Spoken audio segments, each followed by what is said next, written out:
Think about the most prominent scar on your body. Perhaps it's on your knee from a childhood bicycle crash, or a faint line on your finger from your first clumsy attempt in the kitchen. Every scar tells a story, doesn't it? A moment of carelessness, of pain, and then of healing. They are the tangible marks of a life that has been lived, a life that has collided with the world. But what about the scars you can't see? The ones etched deep into the psyche by a cruel word, a betrayal, a separation, or loss so profound it has no name. We are often taught to hide them, to see them as flaws, as evidence of our weakness. But what if I told you that those are the most critical lines on the map of a human life? The elderly people we admire for their resilience, they are not the ones who are never wounded. On the contrary, they are the ones who possess the most intricate, most detailed maps of scars. And that is where our journey begins today, by learning to read those magnificent maps. So how does this transformation happen? How does a wound that should have broken a person become the very source of their strength? Psychologists have a term for this incredible phenomenon: post-traumatic growth. It's a strange and powerful paradox. We're all familiar with its darker cousin, post-traumatic stress disorder, where a person is haunted by the past, trapped in a loop of pain and fear. They survive, but the wound never truly closes. Post-traumatic growth, however, is something else entirely. It's not about forgetting the trauma. It's about the trauma fundamentally changing you, and in some ways, for the better. It's the earthquake that demolishes your old, comfortable house, forcing you to rebuild on the ruins. But the new house you build is different. It's stronger. The windows are larger, letting in more light. You designed it with the hard-won knowledge of what a storm can do. Let me tell you about Eleanor. At 82, she has a laugh that could fill a cathedral, but her eyes hold the quiet depth of a calm sea after a hurricane. When she was just 35, her husband, the man she thought she would navigate all of life's oceans with, died suddenly from a heart attack. He was there at breakfast, and by dinner, he was simply gone. Her world didn't just crack, it atomized. The silence in their small home became a physical weight, a constant reminder of the gaping hole in her universe. For years, she was adrift, just surviving. That was her PTSD phase, a ghost living among the ghosts of old routines. But then, something began to shift. It wasn't a single dramatic moment. It was slow, almost imperceptible, like a seed sprouting beneath frozen ground. Eleanor told me it started with a bird feeder. In his memory, she hung a small wooden feeder outside the kitchen window, just as he'd always planned to do. At first, she just watched the birds, their frantic, joyful energy a stark contrast to her own stillness. Then, she started learning their names: the cheeky blue jay, the timid finch. She bought different kinds of seeds, read books about them. What was happening here, psychologically? She wasn't just finding a new hobby. She was performing a crucial act of rebuilding. The trauma had stripped her of her identity as a wife. The future she had mapped out was gone. The bird feeder was the first brick in her new foundation. It was a small, manageable connection to the world, a new purpose that grew day by day. She wasn't the widow anymore.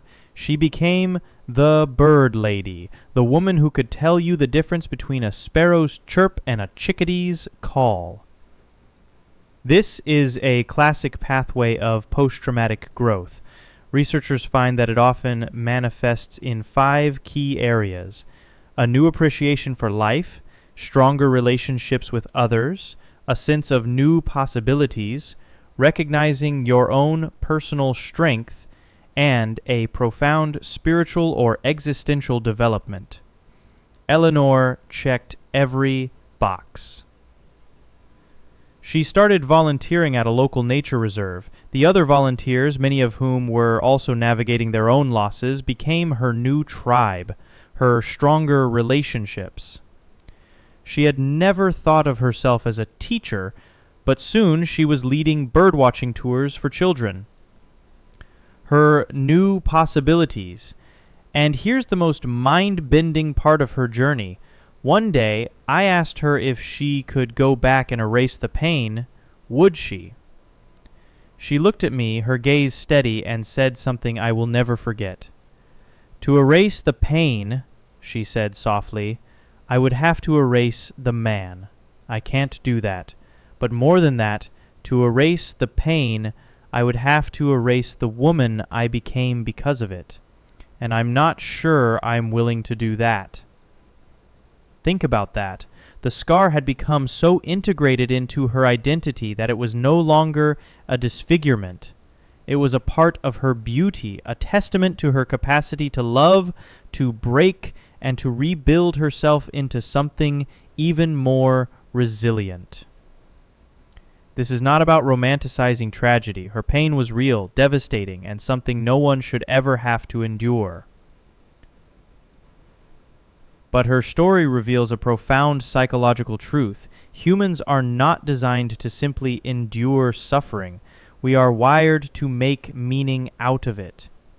This is why we see so many older adults who have lived through unimaginable hardships, wars, famines, personal losses, radiate a sense of peace that seems almost superhuman. Their map of scars isn't a chronicle of everything that went wrong. It's a guide. It shows them every dead end they encountered, every cliff they almost fell from, every treacherous path they navigated. And because of that map, they know the terrain of life in a way that those of us... Silence? No podcast in your ears? No TV humming in the background? No endless scroll of notifications? For most of us, true silence is unnerving. We treat it like a vacuum that needs to be filled immediately. It makes us uncomfortable because in that quiet, we are forced to listen to the one voice we can't escape. Our own. Now imagine that silence is not a brief, uncomfortable interlude, but the very architecture of your day. This is the reality for millions of older adults. We talk about loneliness as a social problem. A lack of visitors, a phone that doesn't ring. But that's only half the story. We rarely dare to explore the psychological landscape of that solitude. We assume it's an empty room. But what if it isn't? What if, for some, that silence is a theater, where the ghosts of the past don't just visit, they live there. They pull up a chair, they argue, they laugh, and they love. Today we step inside that resounding silence, to listen not to what is missing, but to what is overwhelmingly present. Let's talk about the psychology of absence. Your brain is a master storyteller, but it hates a blank page. When a person who has occupied a huge space in your life is suddenly gone, a spouse of 50 years, a child, a lifelong best friend, the brain doesn't just register a void. It scrambles to fill it. It does this with memories, with imagined conversations, with sensory ghosts. This isn't a sign of delusion. It's a testament to the depth of the connection. This is something psychologists call continuing bonds. For a long time, the prevailing wisdom on grief, like the Kubler-Ross model, suggested that the goal was to eventually let go and move on, but more recent research reveals something far more nuanced. Healthy grieving doesn't always mean severing the bond with the deceased. It often means transforming it.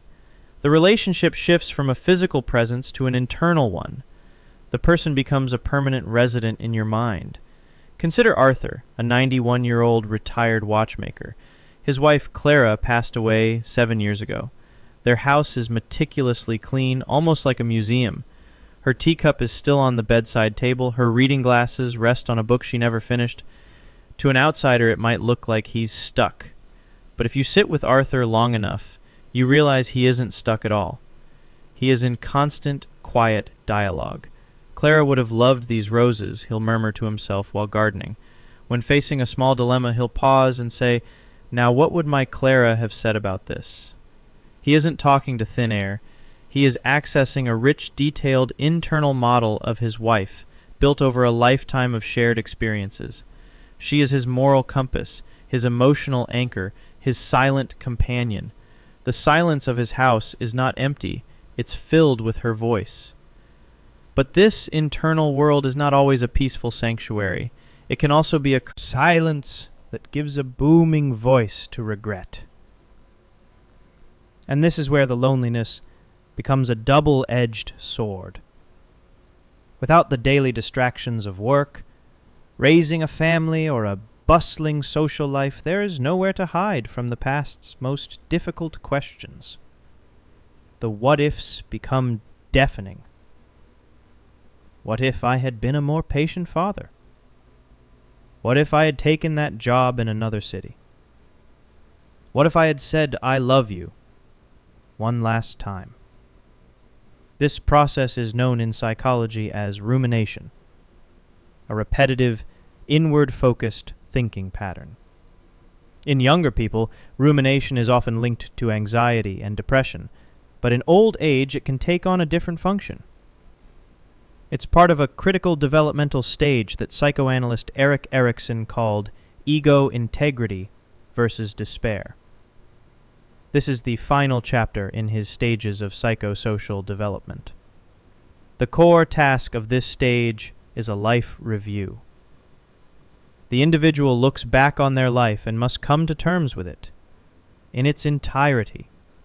The triumphs and the failures, the love and the hurt. If they can integrate it all, accepting their life as a unique and meaningful journey, they achieve a sense of integrity, a state of wisdom and peace. But if they are overwhelmed by regret, seeing only a series of missed opportunities and wrong turns, they fall into despair. The resounding silence, then, becomes the arena for this final, monumental psychic battle. It is not just quiet, it is the battlefield where a life's meaning is either won or lost. Arthur's dialogue with Clara is his way of maintaining integrity. Every imagined conversation reinforces the value and love that defined his life.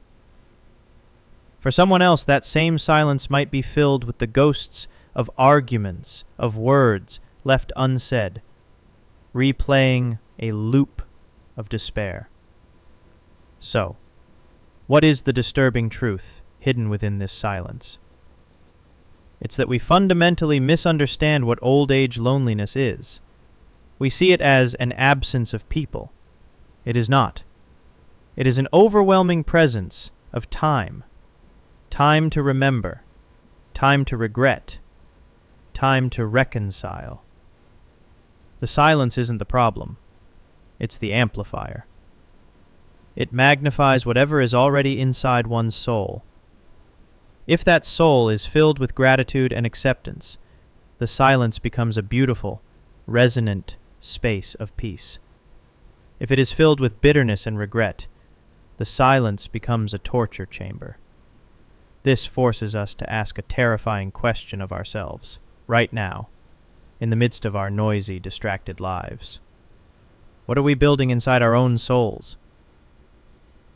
When the music finally stops, and we are left alone in the room, what echoes? Profound realization.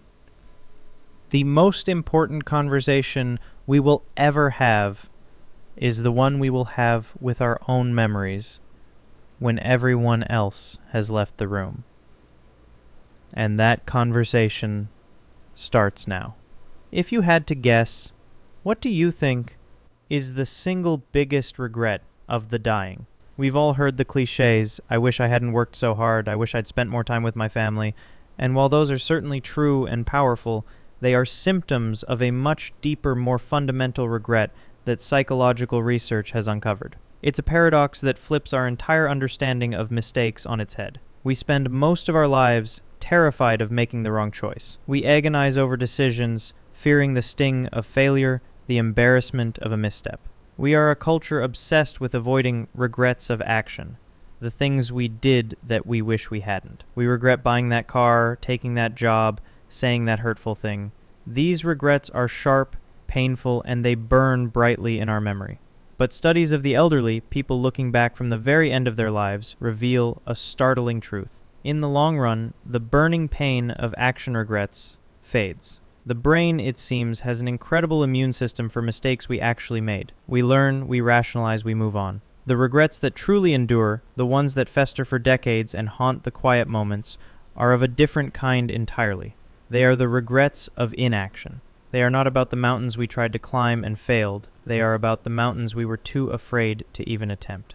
But why is this? Why does a mistake we actually made with real-world consequences hurt less over time than a path we never took? The answer lies in how our brain copes with pain. When we act and fail, we trigger what's called a psychological immune system. We rationalize. That job wasn't right for me anyway. That breakup made me stronger. We build a narrative around the failure to soften its blow. There is a concrete outcome, a tangible reality for us to process and accept. But with a regret of inaction, there's nothing to rationalize. There is only a void, an infinite space of possibilities. The brain cannot build a defensive story around something that never existed. Instead, it begins to fantasize. It paints idealized versions of that parallel reality. The person you were too shy to ask out becomes the perfect soulmate in your mind. The business you didn't start becomes a spectacular success. Inaction leaves an open question, a wound that can never close because you will never ever know what might have been. And the might have been, over time,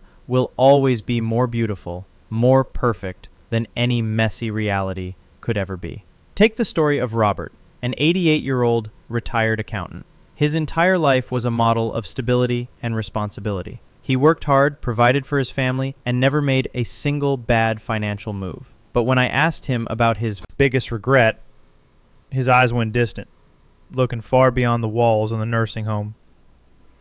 He didn't talk about a bad investment or a mistake at work. He talked about a cello. As a young man, he was a gifted musician. His dream was to go to a conservatory, to tour. But his father, a practical man, told him it was an unstable path. "Get a safe job, Robert," he said. "Music is a hobby." And Robert listened. He chose inaction. He took the safe road. Now, at 88, that safety brings him little comfort. His regret isn't a sharp memory, it's a sound. The sound of the cello he never truly played. The symphony of the life he never lived. "I know I might have failed," he told me. "I might have been poor. But at least I would have known. Now, I can only wonder." That wondering is his psychological prison, and it's not just about careers or love. Author Bronnie Ware, who spent years caring for the dying, documented their most common regrets. Listen to how familiar they are and realize that all of them are regrets of inaction. "I wish I'd had the courage to live a life true to myself, not the life others expected of me." This is the failure to act on one's own inner voice. "I wish I hadn't worked so hard." This is the failure to act to create balance, to prioritize joy in relationships. "I wish I'd had the courage to express my feelings." The failure to act with authenticity and vulnerability. "I wish I'd stayed in touch with my friends." The failure to act to nurture vital connections. What's the unsettling truth hidden here? It's that the safe path, the one we so often choose out of fear, is in the long run the most dangerous path of all for our psychological well-being. The short-term pain of rejection or failure is nothing compared to the lifelong dull ache of inaction regret. This forces us to confront a terrifying question. Is your comfort today coming at the price of your peace tomorrow? The life you are building, is it a fortress to protect you from failure, or has it accidentally become a prison that prevents you from truly living? There's an old Zen proverb: "The master is not the one with the most knowledge, but the one who has become the lantern." A lantern doesn't create the light, it holds it. It protects a fragile flame from the wind, so that others can find their way in the dark. As we approach the end of our journey today, we arrive at the final, most profound transformation of aging, the shift from living a life to becoming a legacy. What happens when you are acutely aware that your time is finite? Will I leave behind in a will? But what will I leave behind in the hearts and minds of others? This is the core of what psychologists call generativity, the innate human need to guide, nurture, and contribute to the next generation. It's the ultimate pivot from me to we. The focus is no longer on writing your own story, but on helping others begin theirs. You become the lantern. Think of a grandmother teaching her grandchild a family recipe. This act is so much more than mixing flour and sugar. It's a transference of identity, of history, of love. The recipe is a vessel carrying generations of stories. As she guides the child's small hands, she is doing more than teaching them to bake. She is passing on a piece of herself. She is ensuring that a part of her will live on every time that scent fills a kitchen, long after she is gone. This is generativity in its purest form. It's not about grand, heroic acts. It's found in the quiet moments of connection, of sharing hard-won wisdom, of simply being present. But there is a dark side to this as well, a final shadow that must be confronted. What if you feel you have nothing to pass on? What if your life, in your own review, feels like a collection of regrets and unfulfilled dreams? This can lead to a state psychologists call stagnation.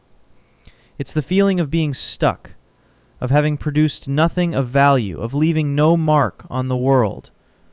This is the ultimate existential dread, the fear not of dying, but of having never truly mattered.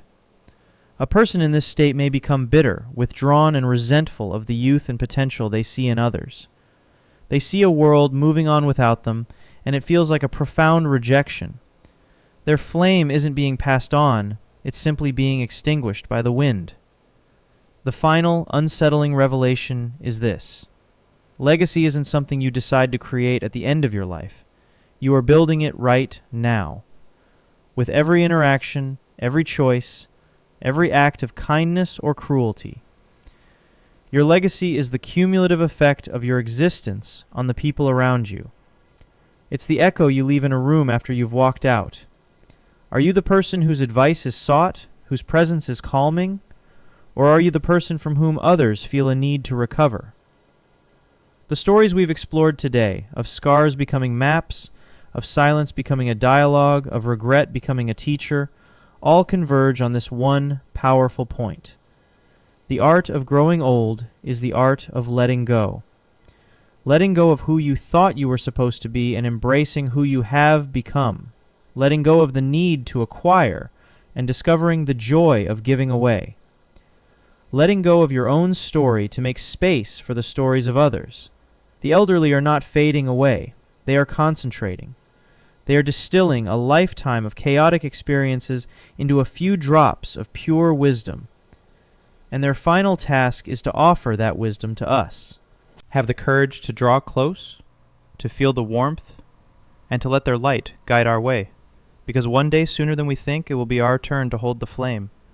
The question is, will our hands be ready?